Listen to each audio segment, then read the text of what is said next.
So hello दोस्तों, स्वागत है आप सभी का। तो आज हम लगाने वाले हैं आरआरबी एनटीपीसी का मिनी लाइव टेस्ट, जो कि सिलेक्शन एश्योरेंस के नाम से चल रहा है। ठीक है जी।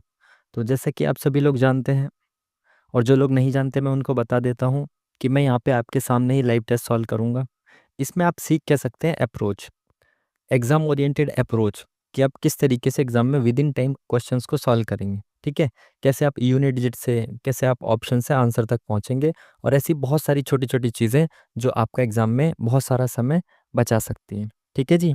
तो चलिए शुरू करते हैं आज का मिनी लाइव टेस्ट। ये फुल मॉक नहीं है, ये मिनी मॉक है। ठीक है, इसमें केवल 40 मार्क्स थे, 40 क्वेश्चंस होंगे। ठीक है, जिसके लिए आपको 32 मिनट्स मिलेंगे। ठीक है जी, चलिए।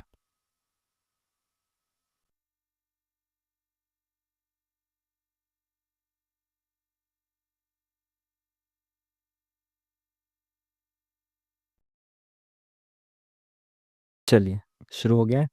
तो सबसे पहले फर्स्ट ऑफ ऑल, आप सभी को पता है, और भाई जिनको नहीं पता, ये जो मेरा मार्कर आता है ना, जैसे जैसे ही मेरा मार्कर आएगा ये नकली वाला, स्क्रीन पॉज हो जाती है। तभी स्क्रीन पॉज होने के बाद ये मार्कर काम करता है, क्योंकि मेरा नकली सा सॉफ्टवेयर जो भी मैंने किया हुआ है, तो उससे आपको ये टाइम रुका हुआ दिखेगा। हालांकि ये रुक नहीं रहा, ये बैकएंड में टाइम चल रहा है। ये स्क्रीन पॉज हो गई है मार्कर चलाने की वजह से, लेकिन टाइम बैकएंड में चल रहा है, इसलिए आपको ये रुका हुआ दिख रहा है, क्योंकि स्क्रीन पॉज है। ठीक है, जैसे ही मैं इसको हटाता हूँ ये आपको दिख गया टाइम। ठीक है जी। तो आप इस चीज़ को दूसरे तरीक़ों से ना लें, बाकी तो आपकी इच्छा है, जिस मर्जी तरीके से लें। पहला क्वेश्चन आपकी स्क्रीन पर ये रहा। इसने बोला है कितने ऐसे तीन हैं, ऐसे कितने तीन हैं जिनके बाद 9 है और जिनके पहले 8 है।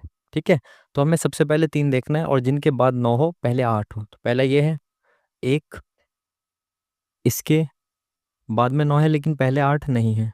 दूसरा 3, ये वाला भी नहीं हो सकता, 8 और 9 नहीं है। ये वाला 3 इसके बाद में 9 है और पहले 8 है। ठीक है, ये 3 इसके बाद में 9 है, पहले 8 है। ये 3 इसके आगे कुछ नहीं है, ये 3 भी नहीं हो सकता, और कोई हमें नहीं 3 दिख रहा। ठीक है, एक बार और चेक कर सकते हैं। इसने बोला ऐसे 3 जिनके बाद में 9 हो और ठीक पहले 8 हो। तो ये 3 नहीं हो सकता, आगे ये भी 3 नहीं हो सकता, ये है, ये है, और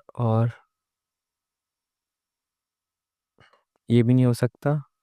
ठीक है, तो ओनली 3 पेयर्स हमें ऐसे दिख रहे हैं, जो 3 के ऐसे हैं जिनके ठीक बाद में तो 9 है और पहले, इंग्लिश में देखना चाहते हैं इंग्लिश में देख लेना। ठीक है। चलिए, क्वेश्चन क्या बोल रहा है आगे, क्वेश्चन मार्क की जगह पे क्या आएगा ये बताना है।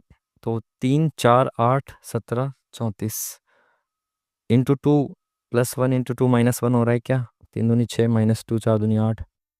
इंटू 2 का लॉजिक तो नहीं लग रहा, एक बार डिफरेंस देखते हैं। 3 और 1 4, 4 और 4 8, 8 और 9 17। अब मेरे को स्क्वायर दिखने लग गए यहीं से ही। और 17 दूनी 34 यानी कि +16। एक का स्क्वायर, दो का स्क्वायर, तीन का स्क्वायर, चार का स्क्वायर, अब 5 का स्क्वायर जो है वो प्लस होगा, तो 5 का स्क्वायर 25 होता है। तो इसमें 25 प्लस करेंगे कितना आएगा, एन में 8 आएगा, और 8 इसी में है, केवल एक में। ठीक है जी। चलिए, क्वेश्चन, नेक्स्ट क्वेश्चन। इंग्लिश वाले इंग्लिश में देख सकते हो इसको।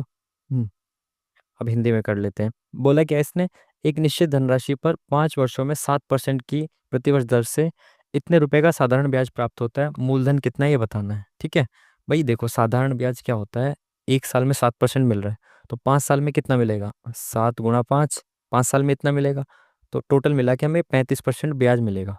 ठीक है, मूलधन होता है कितना है, 100% होता है। 35% साधारण ब्याज दे रखा है ना इसने, इतना ब्याज प्राप्त हुआ है, यानी 35% की वैल्यू ये दे रखी है, और 100% की वैल्यू पूछ रहा है। तो अगर मैं इसको लिखूँ 4016.25 है ना, तो ये पॉइंट हटाने के बाद नीचे मैंने 100 लगा दिया। ठीक है, और ये किसकी वैल्यू थी, 35 की। तो अगर मैं 35 से डिवाइड करता हूँ तो 1% की वैल्यू आ जाएगी। 35% की वैल्यू ये दे रखी है, मैंने 35 से इसको डिवाइड किया तो 1% की वैल्यू आ गई। ठीक है, यहाँ से 2 के बाद पॉइंट था, तो उस पॉइंट को हटा के नीचे हमने 100 लगा दिया। अभी 1% की वैल्यू निकालनी कितने की, 100% की वैल्यू। ये 100 से ये 100 खत्म। अगर अब मैं इसको 5 से काटता हूँ, 5 × 7 = 35, 5 × 8 = 40, 0, 5 × 3 = 15, 5 दूनी 10, 5 × 5 = 25। 7 से काटें इसको, कटेगा। 7 × 7 इधर गया, 7 × 7 3 बचा, 7 × 4 = 28, 5 × 7 = 49, 7 × 5 = 35, 11 475। Option number D is the correct answer. ठीक है जी। चलिए नेक्स्ट क्वेश्चन, इंग्लिश वाले इंग्लिश में पढ़ सकते हो। उस सबसे बड़ी संख्या के अंकों का योगफल ज्ञात कीजिए जो इतने और इतने को पूर्णतः विभाजित कर सकती है। सबसे बड़ी संख्या जो इन दोनों को पूर्णतः विभाजित कर सकती है वो आप सभी को पता है। एक बार मार्कर का कलर बदल लेते हैं। जो संख्या वो संख्या जो सबसे बड़ी होती है और इन दोनों को विभाजित करे, बड़ी से बड़ी संख्या जो इन दोनों को विभाजित करेगी वो होगी इनका HCF, हाईएस्ट कॉमन फैक्टर। ठीक है, तो हाईएस्ट कॉमन फैक्टर निकाल लो भाई, इसके आप फैक्टर कर दो। ठीक है, 2 एकम 2, 2 चौक 8, 2 चौक 8।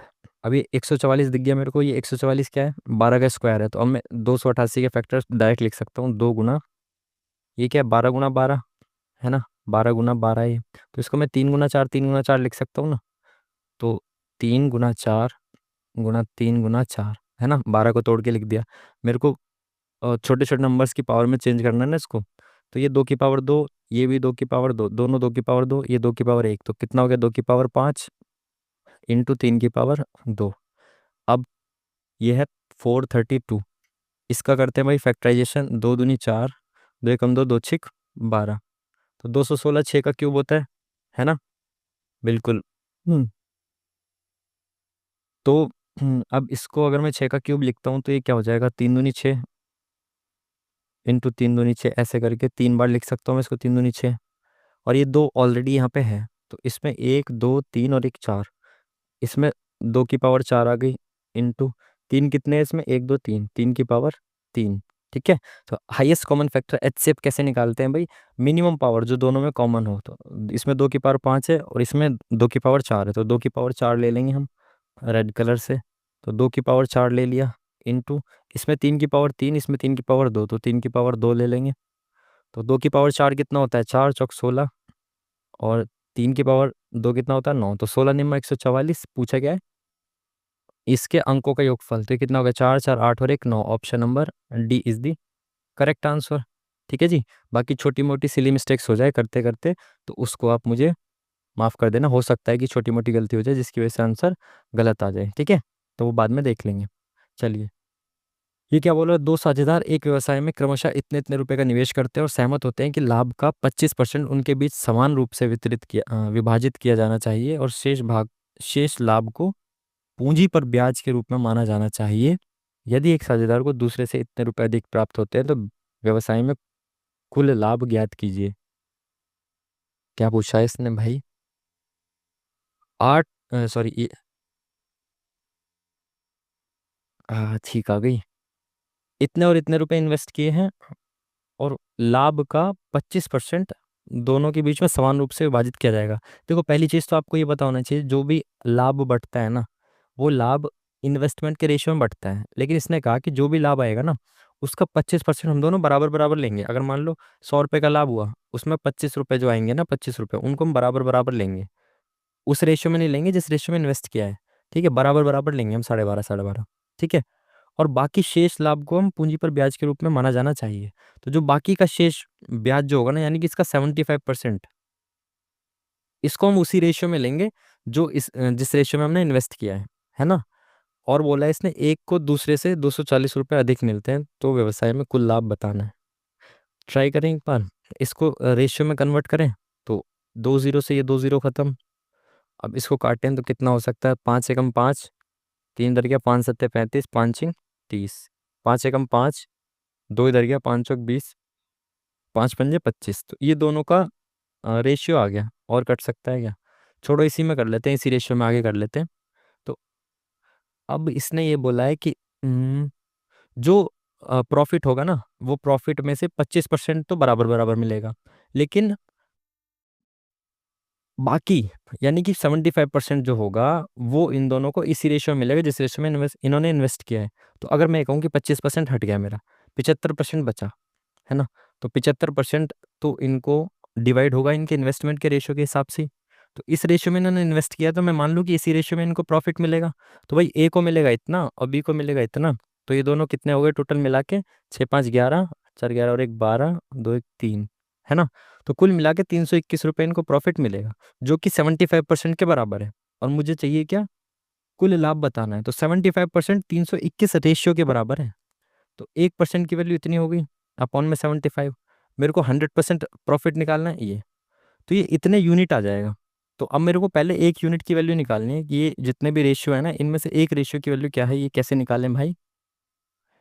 इसने बोला यदि एक साझेदार को दूसरे से 240 रुपये अधिक प्राप्त हुए हैं, तो हमने देखा एक को इतने मिल रहे हैं, तो एक को दूसरे से 240 रुपये अधिक मिल रहे हैं, तो अगर मैं रेशियो में देखूं तो एक को दूसरे से कितने रुपए अधिक मिल रहे हैं, तो भाई 45, 55, 65, 75 और 31 रुपये अधिक मिल रहे हैं ना। 31 रुपये अधिक मिल रहे हैं ना। 5 एकम 5 7 35। ये मैंने गलत लिख दिया है कुछ। सही है ना, 31 ही आएगा ना। ठीक है, क्या दिक्कत है। एक बार क्रॉस चेक कर लेते हैं ना। तो ये इनका ये रेशियो आ गया, 31 आ रहा है। 32 आता तो उसका मल्टीपल हो जाता है ना, 16 से कट जाता है ये। 5 एकम 5, 3 इधर गया, 5 7 35 और ये शिट, ये भाई 174 है। गलती कर दी भाई। 5 एकम 5, 3 इधर गया, 5 7 35, 2 बचा, 5 चौक 20। ठीक है।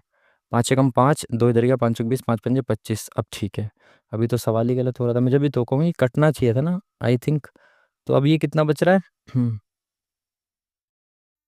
5 एकम 5, 3 इधर गया, 5 7 35, 2 इधर गया, 5 चौक 20। ठीक है। तो भाई 45, 55, 65, 75। तो अब ये 29 बच रहा है, कट तो ये अब भी नहीं रहा 240 इससे पूरा पूरा। तो भाई गलती तो नहीं हुई ना कुछ, इसको 29 मान लें क्या। 29 मान लेते हैं ना कि 29 रेशियो है ज़्यादा। एक से ज़्यादा दूसरे को कितना मिला, 29 मिला है, जबकि इसकी एक्चुअल वैल्यू कितनी दे रखी है, 240। ट्राई करते हैं तो आगे बढ़ेंगे, टाइम कम है ना। इसको एक इसने ही बोला कि एक को दूसरे से 240 रुपये ज़्यादा मिलते हैं, हमारे हिसाब से जो मिल रहा है एक को दूसरे से 29 रेशियो ज़्यादा मिल रहा है। तो 29 रेशियो की वैल्यू 240 दे रखी है। तो एक रेशियो की वैल्यू कितनी हो जाएगी, 240 अपॉन में 29। ये एक रेशियो की वैल्यू हो गई। इसमें इंटू करना है मेरे को 100 रेशियो की वैल्यू को, तभी तो 100% की वैल्यू आएगी ना। एक रेशियो की वैल्यू इतनी है, 100% की वैल्यू इतनी है, तो इसमें मैं एक रेशियो से मल्टीप्लाई कर दूँ ना, 240 अपॉन में 29 इंटू करना पड़ेगा। ये कट रहेगा 3 धाम 30 और 29 एकम 29 और अच्छा, ये तो इनका प्लस भी गलत हो गया ना, फिर तो प्लस भी हमने गलत कर दिया ना। हाँ हाँ हाँ, 5 4 9 7 4 11 और एक और 3। ठीक है, 29 एकम 29, 2 इधर गया 29। हाँ अब सही है, 29 से कट गया ये। ठीक है ठीक है। तो ये 29 से कट गया 11 बार में, ये 25 चौका 100, 25 तिया 75, 3 अट्ठे 24, यहाँ पे 80 बच गया, और ये 8 चौक 32, 320 इंटू 11, 0, 11 दूनी 22, 2, 11 तिया 33 और 2 35। 35 20 है क्या, ये रहा, बिल्कुल सही है। ठीक है, बहुत बेहतरीन सवाल था ये, इन्वेस्टमेंट का बहुत सही सवाल था। इसको तो आप नोट जरूर से ज़रूर करें अपने नोट्स में। ठीक है जी। चलिए नेक्स्ट क्वेश्चन। टाइम थोड़ा कम है, अब जल्दी जल्दी से खींचेंगे, 20 मिनट रह गए बस, इसी क्वेश्चन में हमने सारा टाइम वेस्ट कर दिया। ये इससे रिलेटेड है, ये कैसे रिलेशन रखेगा ये। हम्म, ये कैसे हो सकता है भाई। मल्टीपल चेक करेंगे एक बार, इसको इससे काट के देखें, मल्टीपल तो नहीं है इसका ये। तो 64 से काटें तो 8 से कट रहा है, हाँ 8 अट्ठे 64, 8 दूनी 16, 4 8 पंजे 40, 8 6 48, 8 तिया 24, 8 दूनी 16। तो 64 में मुझे 32 की मल्टीप्लाई करने पे ही आ रहा है, यानी आधे से मल्टीप्लाई कर रहा हूँ। तो 84 में इसके आधे से मल्टीप्लाई करूँ तो 2 चौक 8, 2 दूनी 4, 4 दूनी 8, 8 दूनी 16 इंटू 4 चौक 16, 4 अट्ठे 32 और 1 33। प्लस करें तो 8 6 6 12, 3 4 और 1 5 और 3 का 3। 3 5 2 8 कहाँ है, ये रहा ऑप्शन नंबर सी। ठीक है जी। चलिए नेक्स्ट क्वेश्चन, जल्दी जल्दी से चलते हैं, बहुत कम टाइम बच रहा है। इंग्लिश वाले भाई इंग्लिश में जल्दी से देखें। कौन राष्ट्रपति के चुनाव में भाग नहीं लेगा। राज्य विधानसभाओं के निर्वाचित सदस्य लेंगे, राज्यसभा के सदस्य लेंगे, विधान परिषद के सदस्य नहीं लेते भाग। ठीक है, इंग्लिश में देख लें भाई। पूछा गया इसमें, उड़ीसा विधानसभा के अध्यक्ष के रूप में किसे निर्विरोध चुना गया है। तो भाई यार, ये तो अभी हुए थे ना इलेक्शन, नवीन पटनायक तो खैर मुख्यमंत्री, इनको तो नहीं चुना गया होगा। सी को तुक्का लगाते हैं ना, मुझे भी याद नहीं है भाई किसको चुना गया था। तो ठीक है, आगे बढ़ते हैं। ये क्या बोल रहा है क्वेश्चन। एक्स एक कार्य को 12 दिन में पूरा कर सकता है, एक्स 12 दिन में किसी काम को पूरा कर सकता है, वाई एक्स से 20% कम दक्ष है। तो वाई जो है वो एक्स से 20% कम दक्ष है। तो अगर एक्स 20% का मतलब क्या होता है, 1/5। वाई एक्स से 20% कम दक्ष है, तो अगर एक्स 5 है तो वाई 4 काम करता है, ये इनकी एफिशिएंसी का रेशियो हो गया ना। वाई एक्स से 20% कम दक्ष है। तो अगर एक्स एक दिन में 5 काम करता है तो वाई एक दिन में केवल 4 काम कर पाता है। ठीक है, यदि वे 5 दिनों तक एक साथ काम करते हैं और एक्स चला जाता है तो कित भाग अधूरा रह जाता है। देखो भाई, एक्स एक दिन एक काम को 12 दिन में पूरा कर सकता है और एक दिन में वो 5 काम कर रहा है। तो टोटल काम कितना हो गया? 60। 12 पंजे 60। ये टोटल दिन, ये एक दिन का काम, टोटल काम हो गया इतना 60। 5 दिनों तक इन्होंने 7 काम किया, तो ये 5 और 4 9, एक दिन में 9 काम करते हैं, 5 दिन तक 7 काम करेंगे तो कितना हो गया? 9 पंजे 45। ठीक है, अब एक्स चला गया तो एक्स छोड़ के चला गया, बचा क्या? 4 वाला।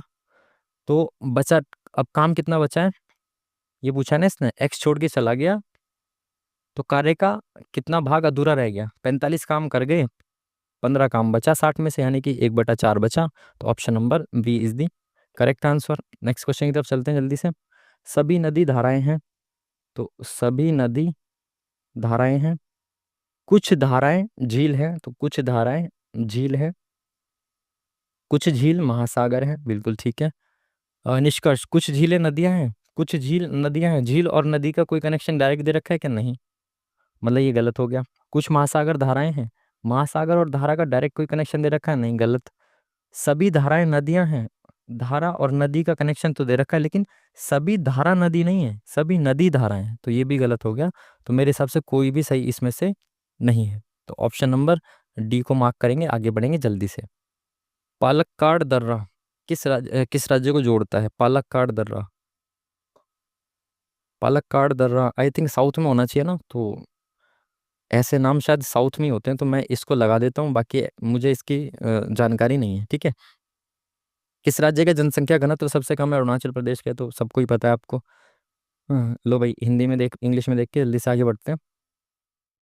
इतने रुपए राहुल, कियान और हरिधन के बीच इस प्रकार से बांटा गया कि राहुल को कियान से आधे और कियान को, देखो राहुल को कितने मिल रहे हैं? कियान से आधे रुपए मिल रहे हैं, और कियान को हियान से या हिरिधन से, सॉरी हिरिधन से आधे रुपए मिल रहे हैं। तो कियान को हिरिधन से आधे रुपए मिल रहे हैं, तो अगर इसको इधर ले जाऊं तो ये कितना हो जाएगा? ये वाला हो गया 2R बराबर के, और ये कितना हो गया? 2K बराबर H। ठीक है, तो अगर इनका रेशियो निकालना चाहूँ मैं, या तो आप 2K बना दो तो भी इक्वल रख सकते हो, है ना, और रेशियो भी निकाल सकते हो। हालांकि मैं इसको इंटू 2 कर दूं ना यहाँ पे, तो ये 2K बन जाएगा, तो इसमें भी इंटू 2 करना पड़ेगा। तो ये कितना हो जाएगा? 4R। 2K बराबर 4R और 2K बराबर H, तो ये दोनों वैल्यू बराबर हो जाएंगी। तो इसको मैं कंपेयर कर दूं कि 4R बराबर 1H, तो R की वैल्यू 1 आ गई, H की वैल्यू 4 आ गई। तो R की वैल्यू अगर 1 है, H की वैल्यू 4 है, तो किसी में भी पुट कर दो इसको, इसमें पुट कर दो। ठीक है, कहाँ गया R? ये रहा 4R। R की वैल्यू कितनी है? 1, तो ये 4 हो गया। तो 2K की वैल्यू सॉरी 2K की वैल्यू 4 आ गई, तो K की वैल्यू कितनी आ गई? 2। तो अगर K की वैल्यू 2 आ गई तो कितना हो गया? 4 2 6 और 1 7। तो इन तीनों को मिला के कुल 7 रेशियो मिल रहा है, और 7 की वैल्यू दे रखी है 3500, तो 1 की वैल्यू आ गई 500। पूछा क्या है? हृदन का हिस्सा, तो हृदन को मिल रहा है 4, तो ये कितना हो गया? कहाँ गया? 500 मिल रहा है ना, एक रेशियो की वैल्यू 500 है, इसको मिल रहा है 4 रेशियो, तो 520 ऑप्शन नंबर ये B is the correct answer. ठीक है, नहीं समझ में आता तो पीछे वीडियो करके आप देख सकते हो। ठीक है, चलिए। एक मूलधन को साधारण ब्याज के तहत रखा गया और 4 वर्ष के बाद प्राप्त मिश्र धन मूलधन का 4 गुना है। 4 वर्ष के बाद मूलधन, मतलब मैंने माना 1 रुपये इन्वेस्ट किया मैंने, तो ये कितना हो गया? 4 गुना हो गया। 1 रुपये 4 गुना हो गया 4 वर्ष में। ठीक है, तो कितने वर्ष में हमें उसी दर पर मूलधन का 6 गुना मिश्रधन प्राप्त होगा?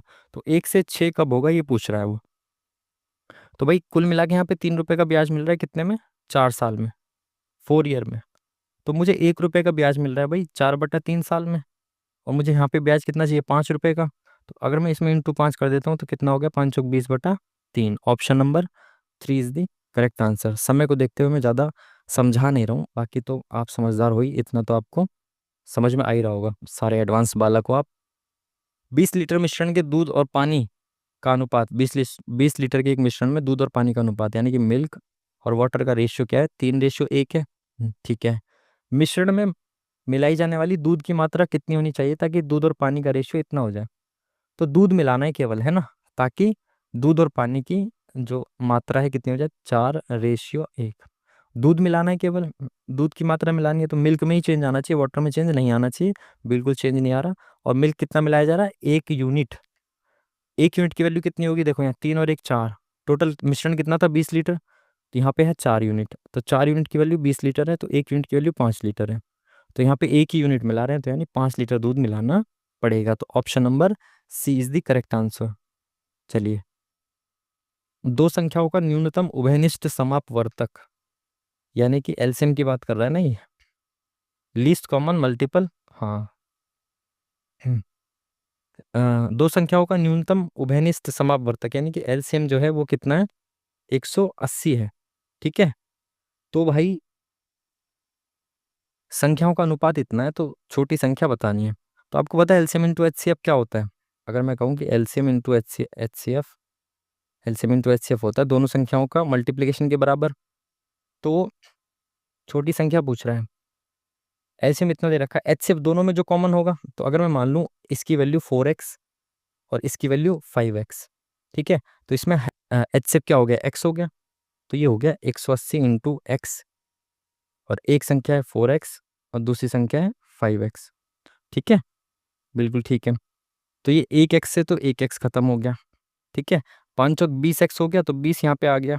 ये 0 2 9 18, तो x की वैल्यू आ गई 9। पूछा गया इसने छोटी संख्या, तो छोटी संख्या 4x है, तो 9 चौक 36, option number C is the correct answer. ठीक है। एक सवाल में हमने बहुत ज़्यादा समय खराब कर दिया, 32 ही मिनट थे, इसलिए मैं सारे सवालों को नहीं समझा पा रहा हूँ। ठीक है।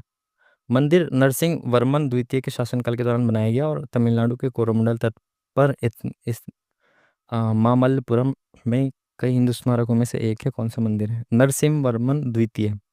वृद्धीश्वर का तो शायद इन्होंने बनवाया था क्या? नहीं, वृद्धीश्वर का नहीं बनवाया था ना इन्होंने, राजराजा ने बनवाया था शायद। वृद्धीश्वर का तो बहुत फेमस है, इन्होंने नहीं बनवाया था आई थिंक, इन्होंने नहीं बनवाया था। खजुराहो को तो नहीं बनवाया था। इन दोनों में से एक होना चाहिए, है ना? आई थिंक, जितना मैं सोच पा रहा हूँ। सी को तुक्का लगाते हैं इसमें भी, देखते हैं, लेट्स सी, है ना? छोड़ेंगे नहीं, तुक्का लगाते हैं, आगे बढ़ते हैं जल्दी से। इंग्लिश वाले इंग्लिश में देखें। और अबे यार, हिंदी में आ जा। एक ट्रेन शाम 5 बजे चेन्नई से रवाना होती है, तो एक ट्रेन शाम 5 बजे इस चेन्नई से रवाना होती है 5 बजे। ठीक है, रवाना होती है और 12 बजे कोयम्बटूर पहुंचती है, तो यहाँ पे कोयम्बटूर के से मान लेते हैं, 12 बजे पहुंच गई। दूसरी ट्रेन शाम को 4 बजे कोयम्बटूर से, यहाँ से ये 4 बजे निकल रही है दूसरी ट्रेन बी, यहाँ से ये ट्रेन चली थी। ठीक है, 4 बजे कोयम्बटूर से निकलती है और 1 बजे चेन्नई पहुंचती है, तो यहाँ से निकल के ये कहाँ पहुंच गई? चेन्नई 1 बजे। ठीक है, ट्रेनें किस समय एक दूसरे को पार करेंगी, यह मानते हुए कि वे एक ही मार्ग पर नियत चाल से यात्रा करती हैं। भाई ए जो है वो कोयम्बटूर, चेन्नई से कोयम्बटूर 7 घंटे में पहुंची। ठीक है, और ये कोयम्बटूर से चेन्नई कितने घंटे में पहुंची है? 4 बजे निकली है ना शाम को, और 1 बजे, यानी कि 4 और 8 और 4 12। ठीक है, और एक, ये 9 घंटे में पहुंची है। ठीक है ना? बिल्कुल सही है। तो अगर ये 7 घंटे, देखो ये टाइम का रेशियो है और आपको पता है जब डिस्टेंस सेम होता है तो टाइम और स्पीड का रेशियो उल्टा होता है। तो टाइम का रेशियो अगर 7:9 है ए और बी का, तो स्पीड का रेशियो 9:7 होगा। बिल्कुल सही। तो अगर हम ये मान लें कि इनके बीच की दूरी यहाँ से यहाँ तक, यहाँ से यहाँ तक की जो दूरी है ये, इसको हम एक्स मान लें। ठीक है, ये एक्स मान लेते हैं इसको, दूरी को। ठीक है, मान लिया। तो वो बोल रहा है कि कितनी देर में एक दूसरे से मिलेंगी। शाम को 4 बजे निकली, 5 बजे यहाँ से चलना शुरू किया इसने। अच्छा अच्छा, सॉरी सॉरी सॉरी, इसने 4 बजे शुरू किया, इसने 5 बजे शुरू किया।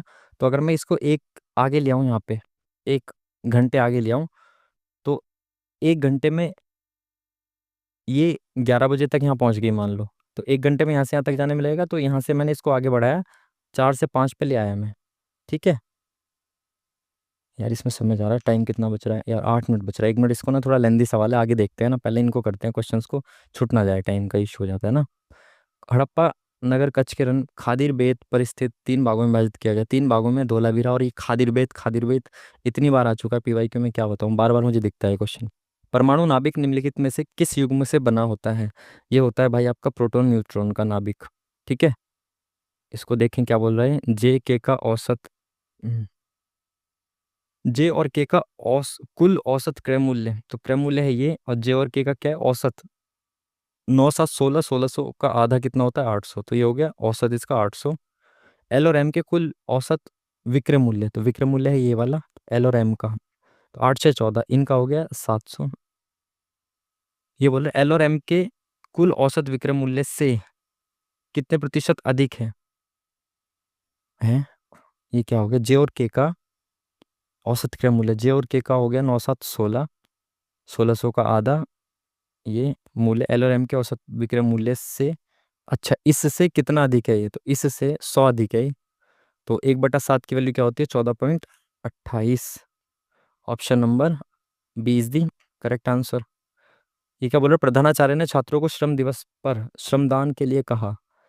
तो इसका निष्कर्ष क्या हो सकता है? जो छात्र सहमत नहीं होंगे उन्हें विद्यालय से निष्कासित निष्कासित कर दिया जाएगा। ये तो गलत बात है, क्यों? ऐसा थोड़ी होगा। प्रधानाचार्य के पास श्रम द्वारा के लिए योगदान समाज के लिए योगदान के लिए एक गहरा संबंध है। क्या क्या लिखते हैं? प्रधानाचार्य के पास श्रम द्वारा समाज, इंग्लिश में देख लो इसको। Principal has deep regard for the contribution made by the labour to society. Deep regard जरूरी थोड़ी है, क्या पता उसको निर्देश मिला हो। आई थिंक दोनों में से कोई नहीं होना चाहिए।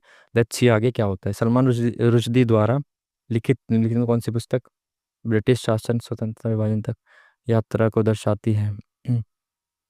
इसके बारे में भी यार मुझे तो डायरेक्ट पता नहीं, आगे देखते हैं। ये क्या है भाई?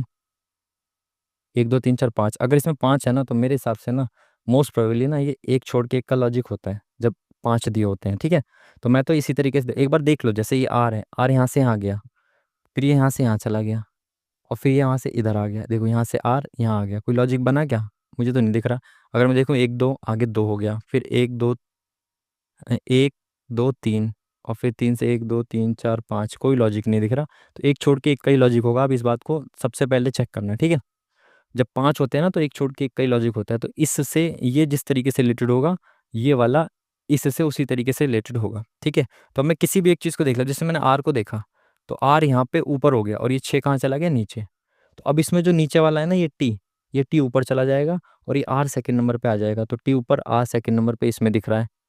हम्म इसमें इसमें इसमें इसमें ये नहीं दिख रहा। एक बार देखते हैं, T R T R T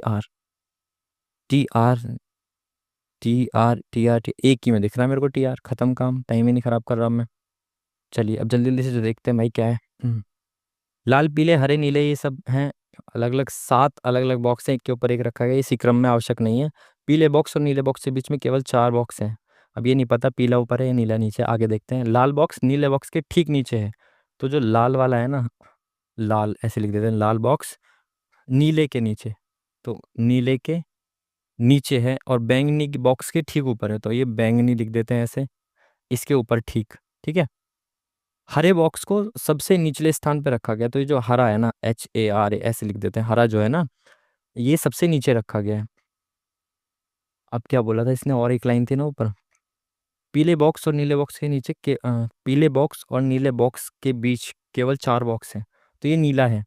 अब ऊपर तो होगा नहीं इसके पीला, है ना, क्योंकि बीच में बहुत सारे आ जाएंगे, केवल 7 बॉक्स हैं।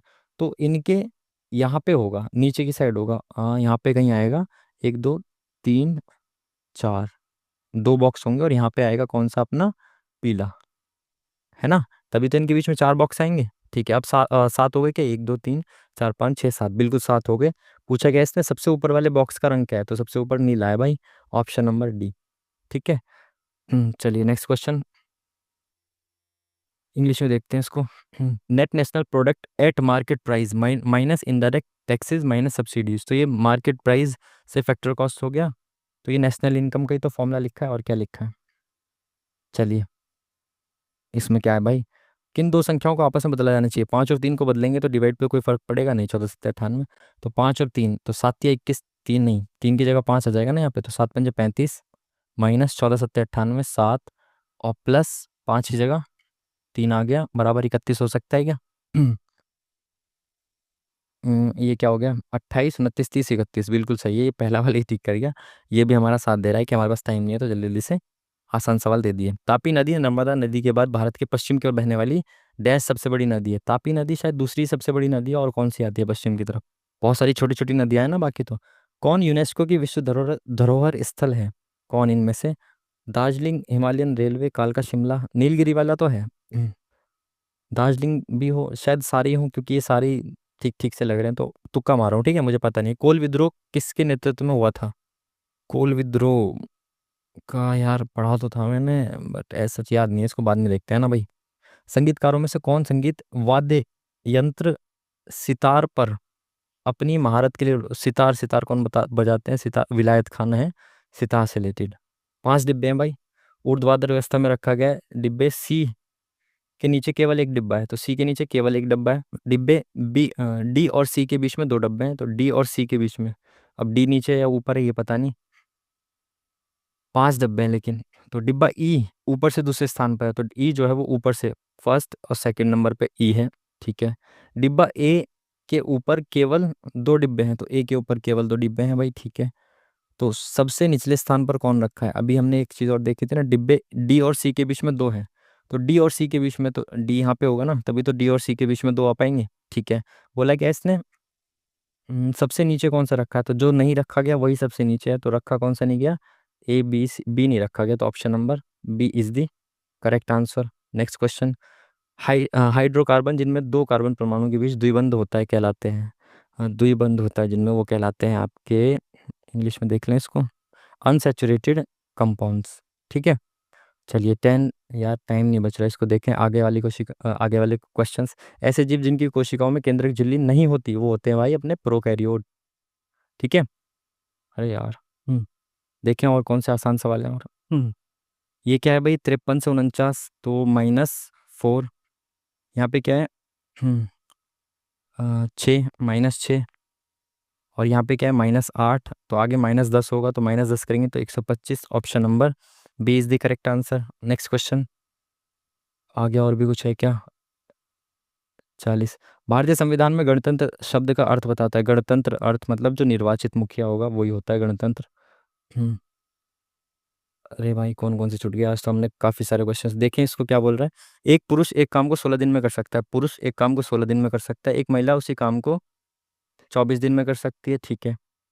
एक पुरुष और 3 महिलाएं कार्य प्रारंभ करते हैं, तो एक पुरुष प्लस 3 महिलाएं काम प्रारंभ करते हैं, इनकी एफिशिएंसी निकाल लेते हैं, क्या है?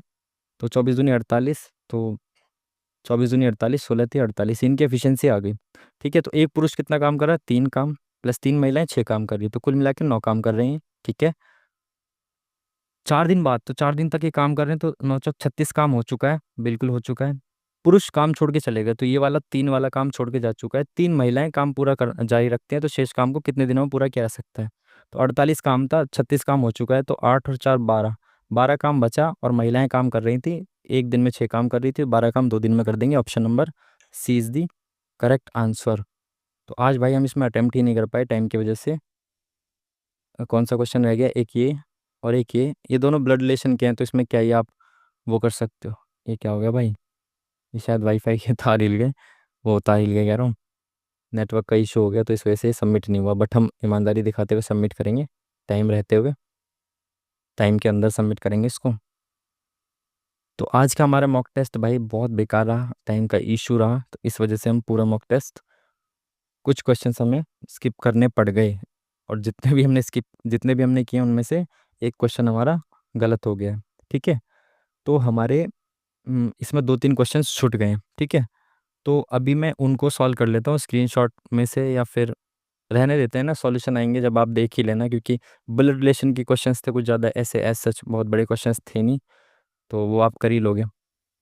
तो कुल मिला के आज का बहुत ज़्यादा बेकार एक्सपीरियंस रहा। 33 क्वेश्चन हम सही कर पाए हैं, और 2-3 क्वेश्चंस आज हमने टाइम की वजह से छोड़ना पड़ा, ठीक है, क्योंकि एक क्वेश्चन में शायद हमने 5-6 मिनट ले लिए थे शुरुआत में। तो जो भी था भाई, बहुत गंदा एक्सपीरियंस रहा, और भाई कुछ नहीं कर सकते, ठीक है। टाइम का इशू हो जाता है ना, क्योंकि समझाते समझाते ना टाइम चला जाता है सारा। खैर, तो ये था आज का मॉक टेस्ट। आप भी मॉक टेस्ट लगाते रहिए, बढ़िया से पढ़ाई करते रहिए, रिवीजन करते रहिए, और आपका कोई भी अगर सजेशन रहता है तो आप उस सजेशन को आप हमारे साथ शेयर कर सकते हैं। मैं आपके कमेंट्स पढ़ूंगा, और अगर आपके सजेशंस अच्छे होते हैं तो मैं उनको फॉलो करने की भी कोशिश करूँगा, ठीक है जी। तो चलिए मिलते हैं आपसे नेक्स्ट वीडियो में, तब तक के लिए थैंक यू वेरी मच, नमस्कार।